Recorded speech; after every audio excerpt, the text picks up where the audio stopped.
சுரேஷ் வந்து அவங்க எனக்கு பல வருஷங்களாக அவங்க பயங்கர பழக்கம். அவ்வளோ க்யூட்டான ஒரு லவ்லி ஒரு ஹியூமன் பீயிங்கை ரொம்ப அரிது அது மாதிரி பார்க்கறது. உண்மையிலேயே அதுதான் உண்மை. அவங்க ஷூட்டிங் ஸ்பாட்லேயும் அவங்க சாதாரணமாலாம் இந்த ஸ்டேட்டஸுக்கு வரலங்கிறது ரொம்ப கிளியராக தெரிஞ்சுது. ஏன்னா அவங்களோட நடிக்க போகிறோன்னொடனே நான் போயிட்டு அப்படி நின்றுட்டு இருப்பேன். அவங்க பர்ஃபார்மன்ஸை வந்து அப்படியே டைலாக் பேசி பேசி பேசி இந்த மாடுலேஷன் பண்ணலாமா, அந்த மாடுலேஷன் பண்ணலாமா, இங்கே நின்றுக்கிட்டுமா, அங்கே நின்றுக்கிட்டுமா, இந்த இந்த டைலாக் இப்போ சொல்லட்டுமா, அந்த ரேஞ்சுக்கு அவ்வளோ அழகாக பியூட்டிஃபுல்லாக அந்த கேரக்டரைசேஷனை கொண்டு வந்தாங்க. உண்மையிலேயே நிறைய விஷயங்கள் நான் அவங்ககிட்டேருந்து அந்த நேரத்தில் கற்றுக்கிட்டேன். இதுக்கு மேலே நான் இந்த கதையை பற்றி நிறைய பேச முடியாது. But it's a family entertainer. ஃபேமிலியோட உங்கள் குடும்பத்தோட குழந்தைங்களோட வந்து ஜாலியாக பார்த்து சிரித்து ரசிக்க வேண்டிய ஒரு படம் தான் இந்த ரிவால்வர் ரீட்டா. ரொம்ப வருஷம் கழித்து நான் ஒரு ப்ரெஸ் மீட் அட்டன் பண்ணி நான் பேசுகிறது ரொம்ப சந்தோஷமாக இருக்குது. இந்த இடம் எனக்கு கிடைச்சதுக்கு தேங்க்யூ என் நண்பர்களுக்கும் என் குடும்பத்திற்கும். ரொம்ப இன்ட்ரெஸ்டிங்காக மேடம் வந்து கம்ஃபர்டபுளாக ஒர்க் பண்ணாங்க. நான் அவங்க காம்பினேஷனில் ஒர்க் பண்ணியிருக்கேன். ஆர்டிஸ்ட்டுக்கு வந்து கம்ஃபர்ட் ஜோனில் ஒர்க் பண்ணுவாங்க அவங்க. Thank you madam. இப்போ சென்ட்ராயன் என்று மூடக்கூடத்தில் நடிச்சிருக்கோம். நானும் சென்ட்ராயனும் அப்புறம் அகஸ்டின் ஃப்ரெண்டு எல்லாருமே தெரிஞ்சவங்க தான். இந்த படம் மாபெரும் வெற்றி பெறும்னு எனக்கு தெரியும். பயங்கரமாக வெற்றி படமாக இந்த படம் அமையும். எல்லோரும் நீங்கள் தியேட்டரில் போய் பாருங்கள். தேங்க்யூ. சந்துரு சார் டைரக்டர் வந்து இந்த லைன் சொன்னப்பவே அப்போ நான் சொன்னேன், இது எப்படி பண்ணாலும் நல்லா தான் வரும் இந்த படம். ஏன்னா அந்த மாதிரி ரொம்ப இன்ட்ரெஸ்டிங்கான லைன். முக்கியமாக நான் தேங்க்ஸ் சொல்ல வேண்டியது கீர்த்தி மேம்க்கு. என்னை பொறுத்த வரைக்கும் வெரி கான்ஃபிடென்ட் கேர்ள். ஏன்னா ஒரு ஹீரோயின், நான் வந்து ரிலேட்டிவ்லி ஒரு அன்னோன் ஆக்டர், பெரிய இது கிடையாது. இது வந்து என்னுடைய 35th இயர் சினிமாவில். எத்தனையோ பேரை பார்த்துருக்கேன், எத்தனையோ ஹீரோயின்ஸ் பார்த்துருக்கேன், எத்தனையோ ஆக்டர்ஸ் பார்த்துருக்கேன். இந்த ஸ்பேஸ் வந்து இவருக்கு கொடுக்கலாம் அப்படிங்கிறது வந்து யாருக்கு வரும்னா, இந்த சீன் இவர் எப்படி என்கிட்ட இந்த சீனை பேசலாம், இவர் எப்படி என்கிட்ட இந்த மாதிரி பிஹேவ் பண்ணலான்ற அந்த இதெல்லாம் இல்லாமல் எனக்கு வந்து அவ்வளோ ஸ்பேஸ் கொடுத்துருக்கீங்க Keerthi ma'am. Thank you for that. Thank you very much. It only shows how confident you are. So அந்த கான்ஃபிடென்ஸ் இருந்தால் தான் யார் எது பண்ணாலும் நான் பண்ணுறது நல்லா இருக்கும் அப்படின்ற அந்த கான்ஃபிடென்ஸ் இருந்தால் தான் இதெல்லாம் செய்ய வரும். So thank you so much. இந்த படம் வந்து definitely it will be an interesting movie. Revolver Rita வந்து ஒரு பெரிய மைல் ஸ்டோன் என்னோட லைஃப்பில். ஆக்சுவலி நான் சீரீஸ்லாம் பண்ணிவிட்டு இப்போ வந்து மூவிஸ்க்கு வந்து இப்போ நான் வரும்போது ஒரு பெரிய மைல் ஸ்டோனாக இருக்கும்னு நான் நம்புகிறேன். கீர்த்தி மேம் பற்றி சொல்லி ஆகணும். ஒரு சீனில் வந்து மேம் சொல்கிறேன் மேம், ஒரு சீனில் திருப்பி நான் எல்லாத்தையும் சொல்லிடுவோன்னு பயமாக இருக்குது.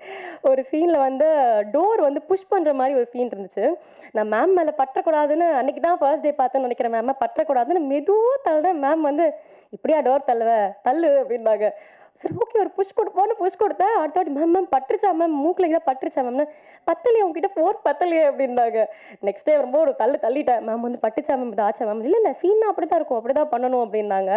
ஸோ மேம் வந்து அவ்வளோ டவுன் டு அர்த்தா. நான் இப்படி இருப்பாங்கன்னு எதிர்பார்க்கவே இல்லை. வந்த முதல் நாளே என்கிட்ட நீ எங்கேருந்து வந்த, என்ன பண்ணியிருக்க எல்லாத்தையும் கேட்டு கற்றுக்கிட்டு தெரிஞ்சுக்கிட்டு அடுத்த நாள் வந்து ரொம்ப ஃப்ரெண்ட்லியாக இருந்தாங்க. Thank you so much ma'am. நான் மறக்கவே மாட்டேன் இந்த எக்ஸ்பீரியன்ஸ் மேம் கூட ஒர்க் பண்ணது. அண்ட் ராதிகா மேம் அதே மாதிரி பெரிய பெரிய ஆர்டிஸ்ட் கூடலாம் ஒர்க் பண்ணியிருக்கேன். நிறைய விஷயங்கள் நான் கற்றுக்கிட்டு இருக்கேன். அண்ட் படத்தில் நான் இருக்கும்போது ஒர்க் பண்ண எல்லா டெக்னீஷியன்ஸ் அண்ட் ஏடிஸ் எல்லாருக்கும் ரொம்ப பெரிய thanks. Janani thank you. Revolver Rita வந்து மிக பிரம்மாண்டமான ஒரு படம். ரொம்ப அழகாக எடுத்திருக்காங்க டைரக்டர் சார். ரொம்ப சூப்பராக வந்திருக்கு படம். நாங்களாம் படம் பார்த்துட்டோம். ரொம்ப அற்புதமாக வந்திருக்கு. மக்கள் வந்து தேட்டர்லேருந்து படம் பாருங்கள், கண்டிப்பாக எல்லாருக்கும் பிடிக்கும். கீர்த்தி மேடம் வந்து நல்லா சூப்பராக நடிப்பாங்க, சூப்பராக டான்ஸ் ஆடுவாங்க, சூப்பராக டப்பிங் பேசுவாங்க, எல்லாம் பண்ணுவாங்க. ஆனால் அதை தாண்டி இந்த படத்தில் வந்து கீர்த்தி மேடம் வந்து கார் வந்து ரொம்ப சூப்பராக ஓட்டியிருக்காங்க. உண்மை. ஏன்னா ஒரு காரில் நான் ஓட்டுறேன், ஒரு கார் வந்து மேடம் ஓட்டுறாங்க. அந்த பாண்டிச்சேரியில் வந்துக்கிட்டு அந்த சேசிங் சீக்வன்ஸ்லாம் வந்துக்கிட்டு அவ்வளோ ஸ்பீடு. நானும் மிதிக்கிறேன், ஏன் வண்டி போக மாட்டேங்குது, மேடம் வந்துட்டு பறந்துக்கிட்டு ஓடுது. ஆனால் உண்மையிலே மேடம் உண்மையிலே சூப்பர் மேடம். ரொம்ப எங்களுக்கெல்லாம் வந்து வேறு பயம், ஐயோ என்னாச்சு யாராவது குறுக்க வந்துடுவேன் அப்படின்னா அதெல்லாம் சூப்பராக ஓட்டினாங்க. ரொம்ப சூப்பராக ஓட்டினாங்க. படம் ரொம்ப அழகாக வந்திருக்கு. டைரக்டர் சாருக்கு வந்து ரொம்ப நன்றி. இந்த படத்தில் வந்து நல்ல படத்தில் எனக்கு நல்ல ரோல் கொடுத்துருக்கீங்க. ரொம்ப நன்றி டைரக்டர் சார். தேங்க்யூ சார், ரொம்ப நன்றி. கீர்த்தி மேம் வந்து ஃபஸ்ட்டு இந்த கதை கேட்கும்போது நான் வந்து அவங்களுக்கு வந்து இந்த கதையை நரேட் பண்ணும்போதே நிறைய இடங்கள் அவங்க வந்து சிரிச்சிட்டே இருந்து கதையெல்லாம் முடிஞ்சது. நரேஷன் முடித்ததுக்கப்புறம் அவங்க வந்து லைக் இதில் நிறைய கேரக்டர்ஸ் இருக்கும். ஸோ அவங்களுக்கும் சில போர்ஷன்ஸ் வந்து இம்பார்ட்டன்ஸ் இருக்கும். இப்போ ராதிகா மேம் இருக்காங்கன்னா ராதிகா மேமோட கேரக்டருக்கும் ஒரு கீர்த்தி மேமோட கேரக்டர் அளவுக்கு ஒரு இம்பார்ட்டன்ஸ் இருக்கும். ஸோ கீர்த்தி மேம் முதல்ல உங்களுக்கு தான் நன்றி சொல்லணும். ஸோ உங்களால் தான் இந்த ப்ராஜெக்டே நடந்தது. ஏன்னா இந்த கதையை கேட்டுட்டு நான் சில ப்ரொடக்ஷன் மூவ் பண்ணிட்டு இருந்தேன். பட் அவங்களே வந்து இனிஷியேட் எடுத்து இல்லை நான் ப்ரொடக்ஷன் சொல்கிறேன் அப்படின்னு சொல்லிட்டு அவங்க மூலமாக தான் இந்த ப்ராஜெக்ட் நடந்தது. ஸோ கீர்த்தி மேம், உங்களுக்கு திரும்பவும் நான் ஒரு தேங்க்ஸ் சொல்லிக்கிறேன். இதில் நிறையா கேரக்டர்ஸ் இருக்குது. எல்லா கேரக்டருக்கும் ஒரு கேரக்டரைசேஷன் இருக்குது. ஸோ கதையில் அந்த கேரக்டர்ஸ்க்கான ஒரு சரியான ரவுண்ட் ஆஃப் இருக்குது. ஸோ இது ப்ராப்பரான ஒரு ஃபேமிலி என்டர்டெய்னர். ஸோ உங்களோட சப்போர்ட் எல்லாமே எங்களுக்கு வேணும். தேங்க்யூ. ரிவால்வர் ரீட்டா கீர்த்தி மேம் ரேப் அப்போ சொன்ன மாதிரி தான், இது ஒரு மாதிரி ஜாலியாக ஃபன்னாக சிரிச்சுக்கிட்டே என்ஜாய் பண்ணி ஒர்க் பண்ண படம். அது அவங்களுக்கு, எனக்கு டார்ச்சர். அதுக்கு காரணம் இந்த லாஸ்ட்டில் 2 பேர் இருக்காங்களே அவங்க. இல்லை, அது பப்ளிக்காக சொல்ல முடியாது. ஆமாம், அது சொல்ல முடியாது. பட் ஆனால் அன்பான டார்ச்சர் தான். டோட்டலாக நாங்கள் டீமாக எல்லாரும் சேர்ந்து ஒரு ஃப்ரீக்வன்சி த்ரோ பண்ணுறோம். ஸோ கண்டிப்பாக மக்களுக்கு ரொம்ப பிடிக்கும். ஆடியன்ஸ் பயங்கரமாக ரிசீவ் பண்ணுவாங்க நம்புகிறேன். தேங்க்யூ. சந்துரு கிட்டேருந்து ஆரம்பிக்கிறேன். என் டைரக்டர், எனக்கு அவரோட விஷன் ரொம்ப ரொம்ப பிடிச்சிருந்தது. தடவை கதை சொல்லும் போதே நான் அவ்வளோ சிரிச்சு, ரொம்ப நாள் கழித்து ஒரு நரேஷன் கேட்டு ரொம்ப சிரிச்சு அதை இம்மீடியட்டாக பண்ணுறோன்னு சொன்னேன். அது அவரோட விஷன்னால தான். He has a very very long way to go. All the best Chandru. And ரீட்டாவாக என்ன சூஸ் பண்ணதுக்கு ரொம்ப ரொம்ப நன்றி. Thank you so much. அப்புறம் நம்ம actors, Radhika ma'am. Radhika ma'am கூட ஃபஸ்ட் டைம் ஒர்க் பண்ணுறேன், நடிக்கிறேன். பட் ராதிகா மேமோட ப்ரொடக்ஷனில் தான் நான் ஃபஸ்ட் இன்ட்ரடியூஸ் ஆனேன். இது என்ன மாயம். ஸோ மேம் கூட எனக்கு முந்திலேருந்தே நல்ல பழக்கம் இருக்குது. பட் ஆனால் செட்டில் as an ஆக்டராக பயங்கர டைனமைட்டாக ஃபயராக இருப்பாங்க. அண்ட் அவங்கள மாதிரி சீனியர்ஸ் கூட ஒர்க் பண்ண இந்த வாய்ப்பு கிடைச்சது எனக்கு ரொம்ப ரொம்ப சந்தோஷம். எங்களோட கெமிஸ்ட்ரி நல்லா இருக்கும் படத்தில். அவங்களோட கேரக்டர் ரொம்ப சூப்பர்பாக இருக்கும். கண்டிப்பாக எல்லாரும் விரும்பி பார்ப்பீங்க. ரிவால்வர் ரீட்டாங்கிறது ஒரு டார்க் காமெடி ஃபிலிம். இதில் வந்து எல்லாரும் கேட்டாங்க, டார்க் காமெடி அப்படின்ட்டு எல்லாரும் கன்னை வச்சு சுற்றுறீங்களே அப்படின்னாங்க. சும்மா தான் கன்னை வச்சு சுற்றுறோம். இது ஒரு காமெடி ஆக்ஷன் தான். It's not severe action. ஜாலியாக வந்து ஃபேமிலியோடு ரசித்து பார்க்கலாம். கண்டிப்பாக எல்லோரும் என்ஜாய் பண்ணுவீங்க. Thank you so much. நன்றி, வணக்கம்.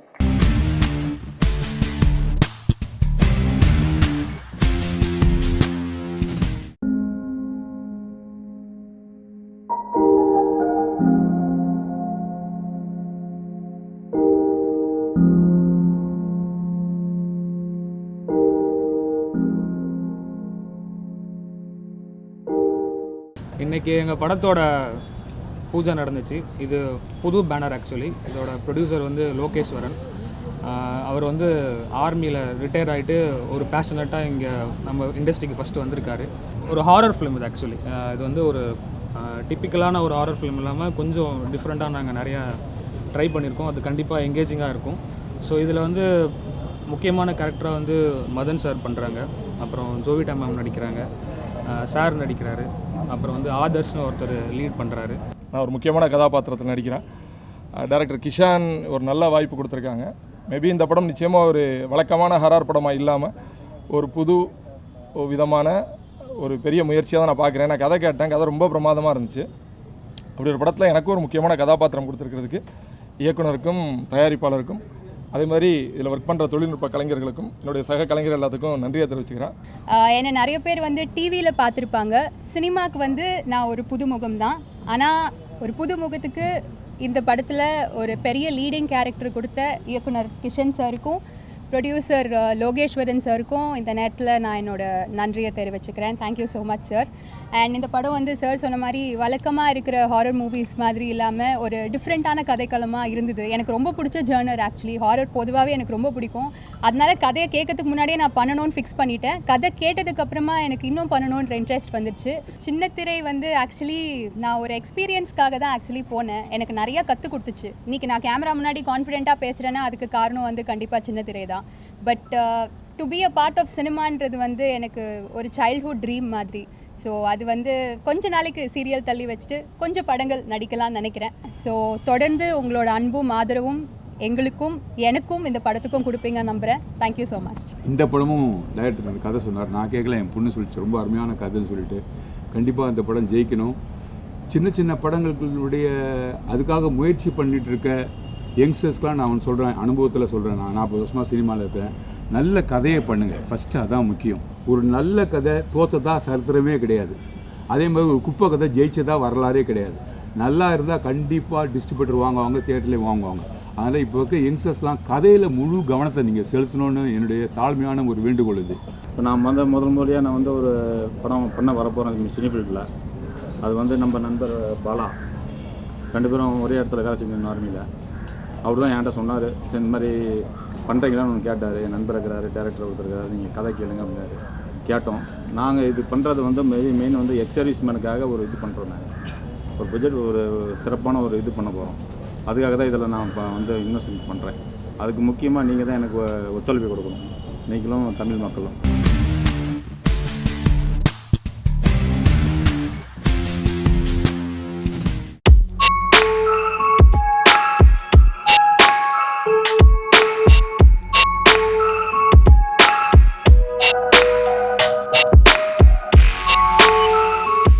நடிக்கவே தெரியாத நடிச்சிருக்க படம் தான் இந்த யார் போட்ட கோடு. இந்த நாட்டுக்கு இந்த சமூகத்துக்கு என்ன தேவையோ இதை எல்லா விஷயத்தையும் கீழே இருந்து சொல்லி கொடுத்தா தான் அது மேலே கொண்டு வர முடியும். அந்த ஸ்டூடெண்ட்ஸ் கிட்ட கொண்டு வந்து சேர்த்தோம்னா அது எதிர்காலத்தில் அவங்களோட நிலை மாறும். இப்போ இருக்கிற சமூக கட்டமைப்பு எல்லாமே பிரச்சனையாக இருக்குது. அந்த மாதிரி பிரச்சனையெல்லாம் இல்லாமல் இதை கடந்து இனி வரும் காலத்திலே நம்மெல்லாம் சமத்துவமாக ஒன்றா வாழணுங்கிறத மையப்படுத்தி எடுத்த கதை தான் யார் போட்ட கோடு. இதை கண்டிப்பாக நீங்கள் அவசியம் பார்க்கணும். இந்த படம் வெற்றி அடையும் வெற்றி அடையாதுங்கிறதெல்லாம் மக்களோட கருத்து. ஆனால் எங்களுக்கு நான் உங்கள்கிட்ட ஒரு ரெக்வஸ்ட்டாக கேட்டுக்கிறது பத்திரிகை நண்பர்களுக்கெல்லாம் என்னென்னா, ஒரு பெரிய நடிகர் தான் ஒரு விஷயத்த சொன்னால் அது கடைசியில் போய் சேருது. என்ன மாதிரி நான் புதுசு, என்ன மாதிரின்னு கூட இல்லை, இந்த மாதிரி புதுசாக வரவங்க, எனக்கு சினிமாவே சம்மந்தம் கிடையாது. நான் ஒரு விவசாய குடும்பத்தை சேர்ந்தவன். சினிமா பேக்ரவுண்டே நம்ம ஃபேமிலியில் கிடையாது. ஆனால் இதை கடந்து நான் இந்த இடத்துக்கு வந்திருக்கேன். நான் சொன்ன விஷயம் வந்து மக்களுக்கு போய் சேரணுங்கிறதுக்காக நீங்கள் எனக்கு தயவு செய்து ஒரு விஷயத்தை கொண்டு போய் சேருங்க. ஏன்னா அந்த அளவுக்கு தேவையான கருத்து இருக்குது. நான் சினிமாவில் ஜெயிக்கணும், சினிமா நடிகராக ஆகணுங்கிறதுக்காக இதை கொண்டு போய் சேரணும்னு உங்கள்கிட்ட சொல்ல தவறாக நினச்சிக்காதீங்க. என்னோட ஒரு இந்த விஷயத்த சின்ன வயசில் இருக்கிற மக்கள்கிட்ட எல்லா குழந்தைங்கள்ட்ட இருந்து இந்த மக்கள்லாம் ஏற்றுக்கணும். அவங்க செஞ்சு தெரிஞ்சுக்கிட்டாங்கன்னா இனி வரும் காலத்தில் இந்த மாதிரியான தவறு நடக்காது அப்படிங்கிறதுக்காக ஒரு நல்ல கதை எழுதியிருக்காரு. அதில் நான் பண்ணியிருக்கிறது ரொம்ப பெருமைப்படுறேன். யார் போட்ட கோடு இந்த படத்தோட கேமராமேன் நான். என்னை கூப்பிட்டு திரு டேரக்டர் லெனின் அவர்கள் வந்து ஸ்கிரிப்ட் சொல்லி, அவர் இந்த படத்தில் எனக்கு ஸ்கிரிப்ட் லைன் சொன்ன விதங்கள்லாம் எனக்கு ரொம்ப பிடிச்சிருந்துச்சி. ஸ்பாட்டில் அவர் வேலை வாங்கின விதங்கள்லாம் ரொம்ப நல்லா இருந்துச்சு. ஸோ எங்கள் ஒர்க் வந்து ரொம்ப ஸ்மூத்தாக தான் போட்டுருந்துச்சு. அந்த டைமில் ஒரு நாள் வந்து திடீர்னு வில்லன் போர்ஷன் பண்ணோம். அப்போ பார்த்தீங்கன்னா டேரக்டர் ரொம்ப நம்ம டார்ச்சர் பண்ணிட்டாரு. அப்புறம் பார்த்தா என்ன இப்படி பண்ணிட்டு இருக்கீங்க ஒரு நாள் அப்படின்னு கேட்டதுக்கு, இல்லைங்க நான் கேரக்டராக வாழ்ந்துட்டு இருக்கேன் அப்படின்றாரு. ஸோ இந்த படத்தில் அவர் வில்லனாக பண்ணியிருந்தாரு. ஸோ டேரக்டர் லெனினா வந்து எனக்கு ரொம்ப பிடிச்சிருந்துச்சி. வில்லனாக மட்டும் தான் எனக்கும் அவருக்கும் கொஞ்சம் நிறையா மிஸ் அண்டர்ஸ்டாண்டிங் ஏற்பட்டு இருந்துச்சு. இந்த படத்தோட கதாநாயகன் சௌந்தரியன் சார் தான் வந்து இந்த படத்துக்கு போன படம் வந்து கிஷோரை வச்சு ஒரு ஆக்ஷன் படம் பண்ணோம். அதுக்கு இசையமைப்பாளர் அண்ணன் தான் பண்ணார் சௌந்தரியன் சார். அவர் மூலிமா தான் லெனின் சாருக்கு ஃபோனை போட்டு எனக்கு ஒரு கால் பண்ணி பேசினாங்க. ஒரு ஃபைட்டு எடுக்கணும் அப்படின்ட்டு. கதைக்குள்ளே 2 சிங்கம் வச்சு நான் ஒரு ஃபைட்டு எடுத்திருக்கேன் இந்த படத்தில். எனக்கு பிடிச்ச சிங்கம் பிரபாகரன் சார், அவரும் லெனின் சாரும். இங்கே வந்திருக்க எல்லாருமே என்னோட நண்பர்கள் தான். நீங்கள் எல்லாரும் நல்லா இருக்கணும். இந்த படம் மேலும் மேலும் வெற்றி அடைய எல்லாம் வல்ல இறைவனை வேண்டுகிறேன். நன்றி, வணக்கம். துஹின் ஷேக்வாரான்னு பேர் வச்சது எங்கள் வடமலை தாத்தா. நான் போகிற இடத்துல சின்ன வயசுலேருந்தே துஹின் ஷேக்வாரானா ஷேக்வாராவான்னு சொல்லி நிறைய பேர் வந்து ரொம்ப சந்தோஷப்பட்டிருக்காங்க. நான் ஷேக்வாரோட ஃபேன்டான்னு சொன்னோடனே எனக்கும் ஷேக்வாரா யாரா அது ஷேக்வாரா அப்படின்னு சொல்லி தெரிஞ்சுக்கிறதுக்காக நிறைய புக்ஸ் வாங்கி படித்தேன். அதில் இருக்கிற ஒரு சில கொள்கைகள்லாம் யார் போட்ட கோடு பாட்டில் சிங்க் ஆச்சு. அதனால எனக்கும் கொஞ்சம் ஈஸியாக இருந்துச்சு. அதாவது எப்படின்னா, உலகத்தில் அநீதியை கண்டு கோபமும் வெறுப்பும் கொண்டு நீ கருவுரிமையாய் ஆனால் நீயும் என் தோழனே அப்படின்னு சொல்லியிருப்பாரு. அதே மாதிரி தான் ஃபோர்ஸ்ஃபுல்லான டயலாக் இருக்கும் போது எனக்கும் கொஞ்சம் எக்ஸ்பிரஸ் பண்ணுறதுக்கான ஈஸியாக இருந்தது. அடக்கப்பட்டவர்களின் குரல்கள் கேட்கும் இடத்தெல்லாம் என் கால்கள் படத்தின் மூலமாக பயணிக்கும் என்று சொல்லி நான் முடிச்சுக்கிறேன். தேங்க்யூ. நான் என்ன பண்ணேன்னா, இந்த படத்தில் அப்ரெண்டிஸாக ஒர்க் பண்ணேன், அவ்வளோதான். கடைசி அசிஸ்டண்ட் நான். உண்மையை சொல்லணும் அப்படி தான். எல்லோரும் கடுமையாக உழைச்சாங்க. நான் ஒன்றுமே கிடையாது. இதில் தாண்டி இதில் ஆர்டிஸ்டாக உட்காந்துருக்கிற எல்லாருமே பயங்கரமாக ஒத்துழைப்பு கொடுத்தாங்க. என்னென்னா, இந்த படத்தில் வந்து ஒரு பெரிய ஹீரோ நடிக்கிறதா இருந்தது, பெரிய தயாரிப்பாளர். ஒரு கட்டத்தில் சில காரணங்களால் பிரேக் ஆகிடுச்சு. 10 வருஷமாக படம் பண்ண போகிறேன்னு சொல்லி ஊரை மாற்றிக்கிட்டு இருந்தேன். எப்படி இதையும் மிஸ் பண்ணிட்டேன், என்ன பண்ணுறது? சரி, இவன் பண்ண போகிறேன்னு சொல்லிக்கிட்டே இருப்பான், ஒன்றுமே பண்ண மாட்டான்னு எல்லாம் வந்து எள்ளி நகையாடினாங்க. இவன் உருப்படவே மாட்டான், இவனெல்லாம் நம்பி எப்படி அப்படின்லாம் வந்து நிறைய அசிங்கங்கள், அவமானங்கள், அதெல்லாம் நான் வந்து ஒரு சீனாக தான் பார்த்தேன். ஏன்னா நான் கிரியேட்டர் இல்லை. என்ன சம்பவம் நடந்தாலும் அது ஒரு காட்சி, அதில் அவங்கெல்லாம் ஒரு கதாபாத்திரம். நான் நடிச்சிட்ருக்கேன் ரியல் லைஃப்பில். மனசை பிடுங்கி மேலே தூக்கி எரிஞ்சிருவோம் ஆகாயத்தில். அது மட்டும் பத்திரமா அங்கேயே நீ இங்கே என்ன நடந்தாலும் கண்டுக்காதன்னு. அந்த சீன்லாம் முடிஞ்சதுக்கப்புறம் திருப்பி எடுத்து ரீஃபிட் பண்ணிக்குவேன். ஏன்னா இதனால் ஆர்ட்டுக்கு கொண்டு போனால் நம்ம வந்து ஆர்ட் வெடிச்சிடும். எல்லா விதத்துலேயும் ஒத்துழைப்பு கொடுத்த 2 இசையமைப்பாளர், 2 கண்கள் இந்த பாடல்களுக்கும் இசைக்கும்.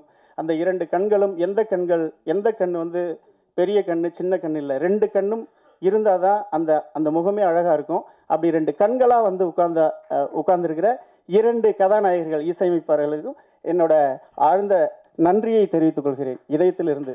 யாரு போட்ட கோடு என்ற ஒரு புதிய பாதை, புதிய ரோடாக வலம் வர எல்லாம் உள்ள இறைவன் அருள் புரியட்டும் என்று வேண்டி விரும்பி விடைபெறுகிறேன். நன்றி. And now coming to our hero Prabhakaran sir. Thank you Prabhakaran sir, such being a wonderful co-actor and ரொம்ப சப்போர்ட்டிவா நல்லா கோஆப்ரேட் பண்ணியிருக்காங்க.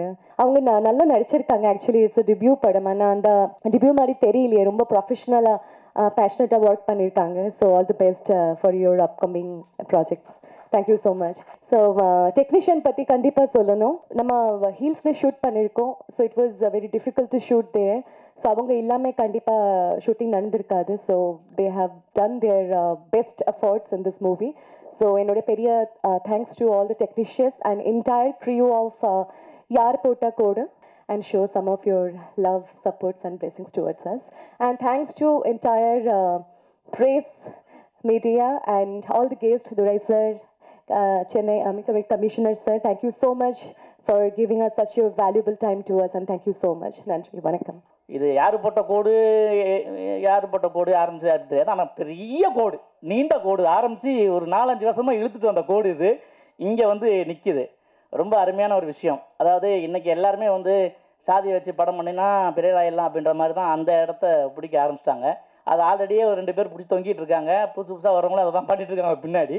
பட் இவர் ஒரு வாட்டி பேசியிருக்கும்போது நான் சொன்னால் எங்கேயோ பார்த்துட்டு, நண்பா சாதிங்கிறது எப்படி பயன்படுத்தலாம் அப்படின்னா, சாதியையும் பிளாஸ்டிக்கையும் அழிக்க முடியாது, ஆனால் பயன்படுத்துவதை தவிர்த்துக்கலாம். கரெக்டாக இல்லையா?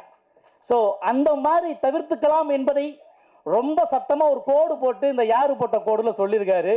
உண்மையிலே கதாநாயகன் முதல் படத்துலேயே அவருக்கு எல்லா ஆப்பர்ச்சுனிட்டியும் வழங்கியிருக்காங்க. அதில் பூந்து விளையாடிருக்காரு. உங்களெல்லாம் வந்து முதல் படம்னு யாரும் சொன்னால் நம்ப மாட்டாங்க சார். அதுக்கு தனி தைரியத்தை எங்கள் ஹீரோயின் மெகாலி அவர்கள் கொடுத்துருக்காங்க.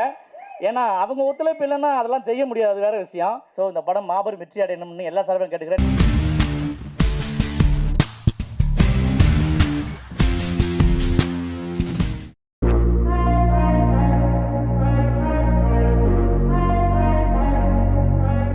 சாவுடின்னு தான் வச்சுருந்தாங்க. ஆனால் டிஸ்ட்ரிபியூஷனில் பிரச்சனை. டிக்கெட் எப்படி எடுக்க முடியும், சாவுடின்னு எடுக்கணும். எங்கே போயிட்டு வர அப்படின்னா சாவு வீட்டுக்கு போகிறேன்னு யாராவது எதுவும் சொல்லுவோம். நெகட்டிவ் தாட்ஸ் வந்து தான் ஒரே நாளில் சாவு வீட்டில் எடுத்து அதுவும் தம்பி தான் அந்த புத்திசாலித்தனமாக யோசனை பண்ணி இயக்குனர் வந்து ஆண்டோ அஜித் நல்லா அந்த டைட்டில் உடனே முடித்து ஒரே நாளில் அந்த சென்சார் வாங்கிட்டோம். உண்மையிலே அது ஒரு ஆச்சரியமான ஒரு விஷயந்தான். அடுத்து இந்த படம் பார்த்தீங்கன்னா எதை நோக்கி போகுதுன்னு நீங்கள் கொஞ்சம் பார்த்துக்கணும். இன்றைக்குள்ள சமூகம் போதைக்கு அடுப்புற மாதிரி கஞ்சாவால் ஒரு தந்தை அவருக்கு அறியாமல் அந்த போதைக்குள்ளேருந்து மரணத்தை அடிக்கிறாரு. அதை பார்த்து அந்த மகன் திருந்துறான். அதுதான் சிம்பிளாக சொல்லியிருக்காரு. முக்கியமான ஒரு விஷயம் அதில் வந்து இயக்குனர் சொல்லியிருக்க உண்மையில ஒரு அசாத்தியான விஷயம். இந்த படத்தை பற்றி சொல்லணுன்னா, இது டைட்டில்லேருந்து ஆரம்பிக்கலாம். டைட்டில் வந்து சாவு வீடுன்னு தான் வச்சுருந்தோம். இந்த படத்துக்கு ரொம்ப ஆப்டான ஒரு இதுவாக தான் இருந்தது டைட்டில். அந்த டைட்டில் வந்து கடைசி சமயத்தில் மாறிடுச்சு. ஸோ இருந்தாலும் ஆனால் எல்லாருமே வந்து பார்க்குறது சாவு வீடுன்னு தான் கேட்குறாங்க. அந்த அளவுக்கு டைட்டில் வந்து பப்ளிக் கிட்ட கொஞ்சம் நல்லா ரீச் ஆச்சு. என்ன சார்ந்தவங்க எல்லாருமே நிறைய பேர் டைட்டில் பற்றி சொன்னாங்க நல்லா இருக்குது அப்படின்ட்டு. அதே மாதிரி இந்த கதையும் அந்த சாவு வீட்டில் அந்த நீங்களே பார்த்துருப்பீங்க, அதில் நடக்கிற ஒரு பிரச்சனை தான், ஒரு பாடி மிஸ் ஆகிடும். ஸோ அதை நோக்கி தான் வந்து ஒரு டார்க் ஹியூமர் காமெடியாக பண்ணியிருக்கோம். இதில் நடித்த ஆதேஷ் பாலா சார், அப்புறம் பிரேம் சார், ஷாம் சார், கார்த்திக், இதில் நடித்த எல்லாருக்குமே ரொம்ப ரொம்ப நன்றி. ஸோ எல்லாருமே நல்லா சப்போர்ட் பண்ணாங்க. உங்கள் முன்னாடி கொண்டு வந்து நாங்கள் படத்தை கொடுத்துட்டோம். சாரி, ஆண்டன் இந்த படத்துக்காக ரொம்பவே கஷ்டப்பட்டு ஏன்னா ஒரு ப்ரொடக்ஷன் எவ்வளோ பெரிய கஷ்டம்னு எல்லாருக்குமே தெரியும். ஸோ அந்த அவரோட ஆம்பிஷனுக்காக அவரே அவரோட ஓன் மணியை போட்டு இந்த படம் எடுத்திருக்காரு. அவர் பெரிய இடத்துக்கு போகணுன்னு எல்லாம் உள்ள இறைவனை வேண்டி விரும்பி கேட்டுக்கிறேன். இந்த படம் வந்து எனக்கு ரொம்ப கொஞ்சம் நாளைக்கு அப்புறம் ஒரு பெரிய கேரக்டர் வந்து இந்த படத்தில் நான் பண்ணியிருக்கேன்.